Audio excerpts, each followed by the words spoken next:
Hello everybody, welcome again to my channel, Cyber Ravindra. Last video, we fixed a big problem. Remember the gift shop? During the festival season, customers came in waves you could not predict. Some hours 300, some hours 600, and we solved it.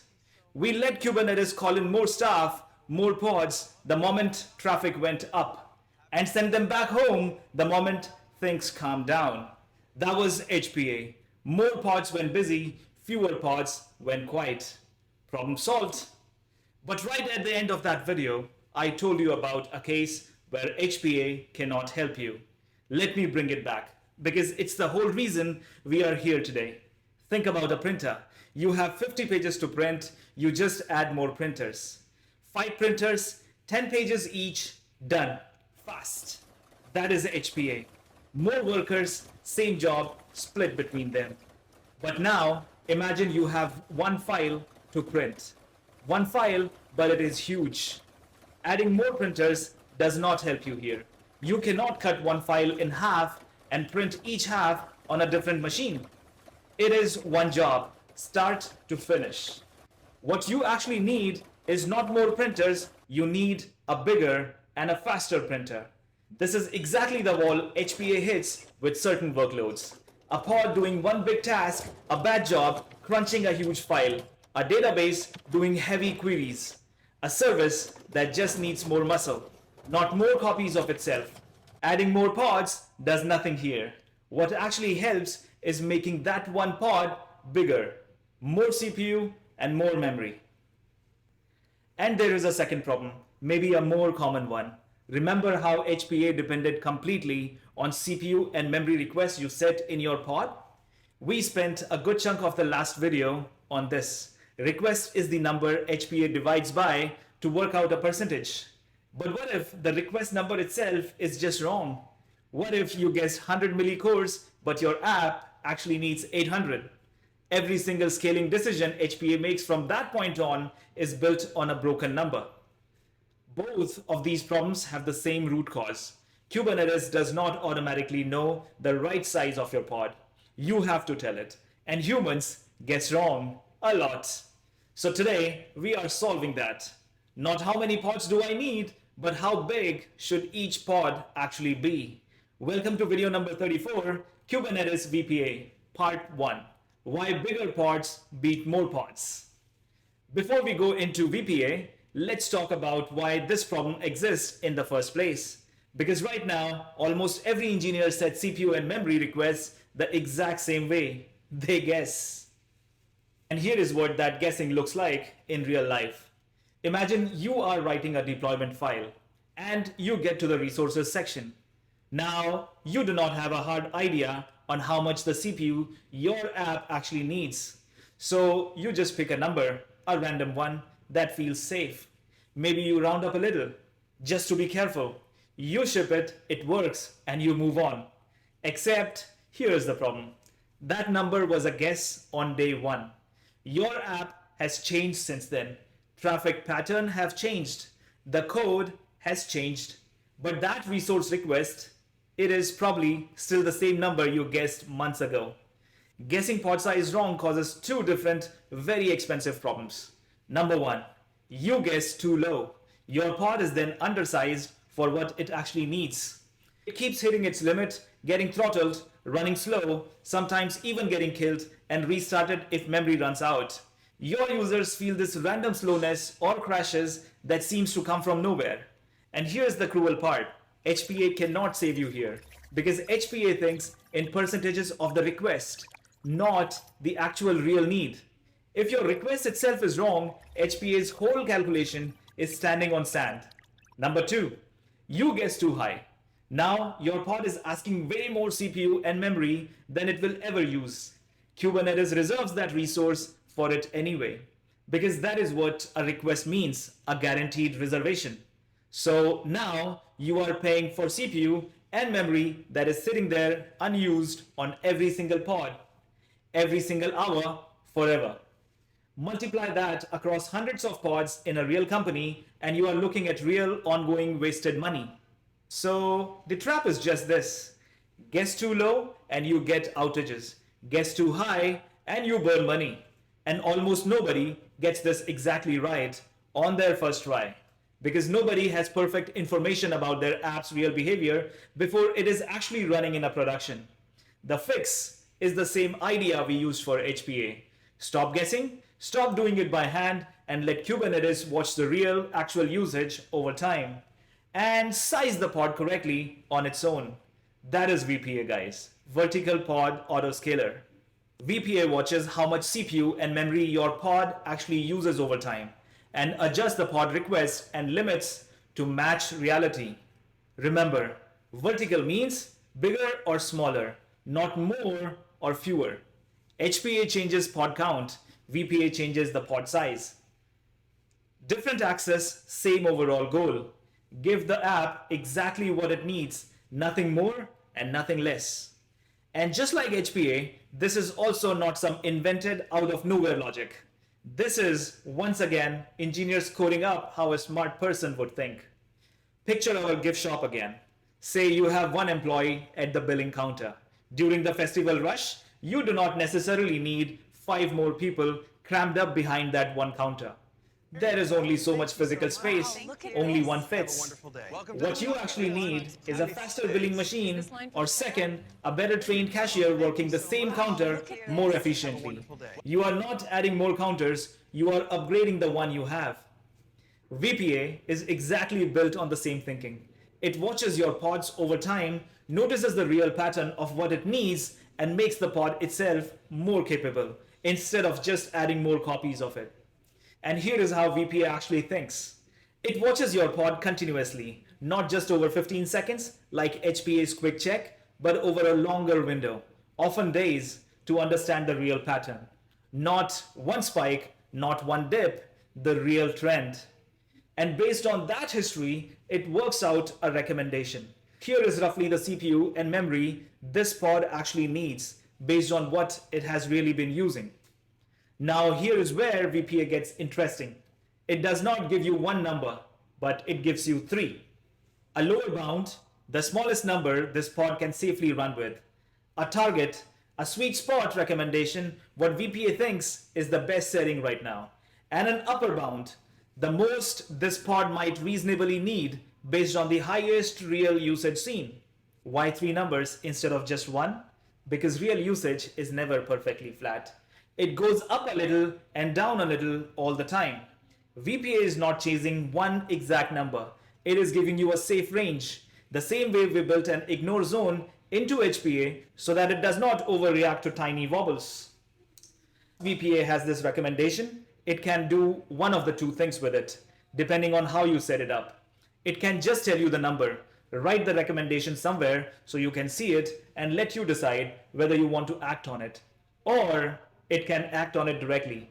Actually go and update the pod CPU and memory requests to match what it recommends automatically. Now, here is something that trips people up when they first look at VPA. It is not one single piece like HPA is. VPA is actually built of 3 separate parts working together. The first is the recommender. This is the brain. It watches your pod's real CPU and memory usage over time and works out those 3 numbers we just talked about. Lower bound, target, and upper bound. It does not change anything by itself. It only calculates and remembers. The second is the updater. This is the part that takes action. Of course, if you have told it to. It looks at the running pods, compares their current request against the recommender's target. If the pod is far enough off, the updater evicts that pod immediately, meaning it removes it, so Kubernetes can create a fresh one to replace it. The third is the admission controller. This is the part that actually applies the new numbers. The moment that new pod is being created to replace the evicted one, the admission controller steps in and rewrites its CPU and memory request in the YAML file to match the recommender's latest numbers right before the pod starts running. So the full flow looks like this. Recommender watches and calculates. Updater decides a pod is too far off and evicts it. And a new pod gets scheduled. The admission controller stamps the new correct resource numbers into it as it is being born. Did you notice something important here? VPA does not resize the pod while it's running. It cannot just quietly change the CPU request under a live pod while it's running. It has to remove the old pod, create a new one with the new numbers.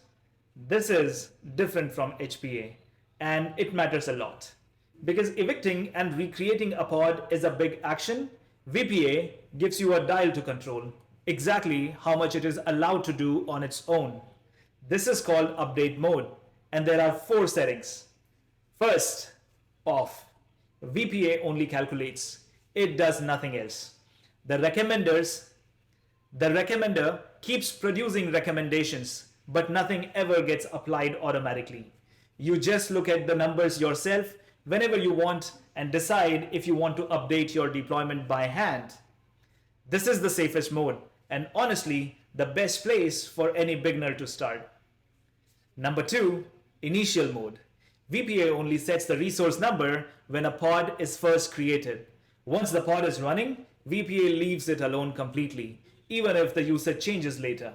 This is useful when you just want smart starting numbers, but you do not want any pod getting evicted later on. Number 3, recreate mode. VPA is now allowed to evict running pods when their resource numbers drift too far from the recommendation, and let the admission control apply new numbers to the replacement pod. This is real active vertical scaling, but it means your pods can get restarted whenever VPA decides they need a resize. Number 4, the auto mode. This is currently the same behavior as recreate we just discussed in most setups, and is meant to be eventually fully hands-off mode, as Kubernetes adds support for resizing a pod without any restarts at all. For now, treat auto and recreate as behaving the same way. Expect pods restarts when sizes change. Now, here is the part I want you to really sit with, because this is the single biggest difference between HPA and VPA, and it changes how you use it. When HPA scales, it adds new pods alongside your existing ones. Nothing already running gets touched. Your existing users, your existing connections, none of that gets interrupted. VPA is different because it cannot resize a live pod resources without restarting it. Using recreate and auto mode means your pods will get evicted and recreated whenever a resize is needed. For a moment, that pod is gone and a new one is starting up in its place. So, if you have only one replica of that pod running, that is a real visible gap, however short, where the specific pod will not be available. And if you are running multiple copies of your pods behind a service, this is not actually a big deal, because the other pods keep servicing traffic while one gets resized. However, if your app cannot tolerate any interruptions at all, this is something to think about carefully before turning on recreate or auto mode. This is also exactly why combining HPA and VPA on the same metric on the same deployment can actually cause them to fight each other. Picture this: HPA sees CPU usage climb and adds more pods, but VPA is also watching the same exact CPU number, and it might decide the fix is to make each pod bigger instead. Now you have both systems reacting to the same signal in 2 different directions at the same time. This is a real documented problem, and getting it wrong can genuinely make your cluster behave in confusing, unstable ways.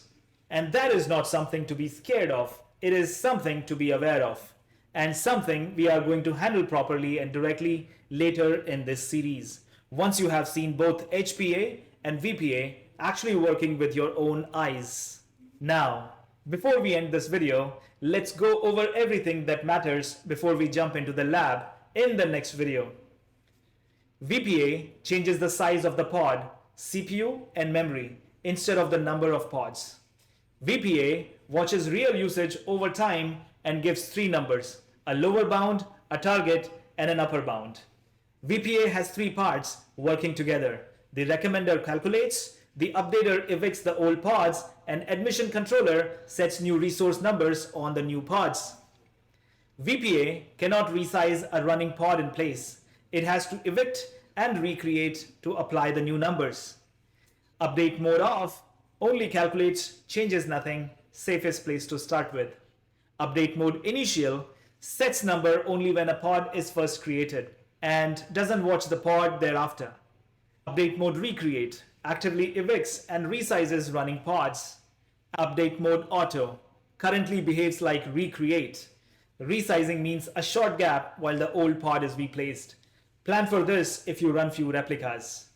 Running HPA and VPA on the exact same metrics on the exact same deployment can cause them to conflict. We will see more on this later. So now you understand what VPA is, why it exists, and how it thinks.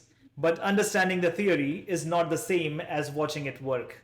In the next video, friends, we are going to get our hands dirty. We are going to install VPA in our cluster. Deploy a pod with a resource request we deliberately get wrong, just like a real engineer guessing on day one. And then we watch VPA figure out on its own what that pod actually needs. We will read its recommendation with our own eyes, switch it into active mode, and watch it evict and resize a real pod live in front of you. That is going to be in video number 35, Kubernetes VPA Part 2, the full hands-on lab. And if this video helped you understand why your pods are getting throttled or why your cloud bill does not match what your application actually uses, please hit the like button. Every like tells YouTube that practical, honest, hands-on Kubernetes content is worth sharing with more learners, people who may be struggling with the same concepts you once struggled with. Share this video with a teammate, a CKA aspirant, or someone starting their DevOps journey. And subscribe because in part 2, we will test all of this in real hands-on lab. And after that, we will explore how HPA and VPA can work together safely without fighting each other. Drop a comment and tell me what clicked for you today. I read every single comment, and I'll see you in the next one. Keep building, keep learning. Have a great day, everybody.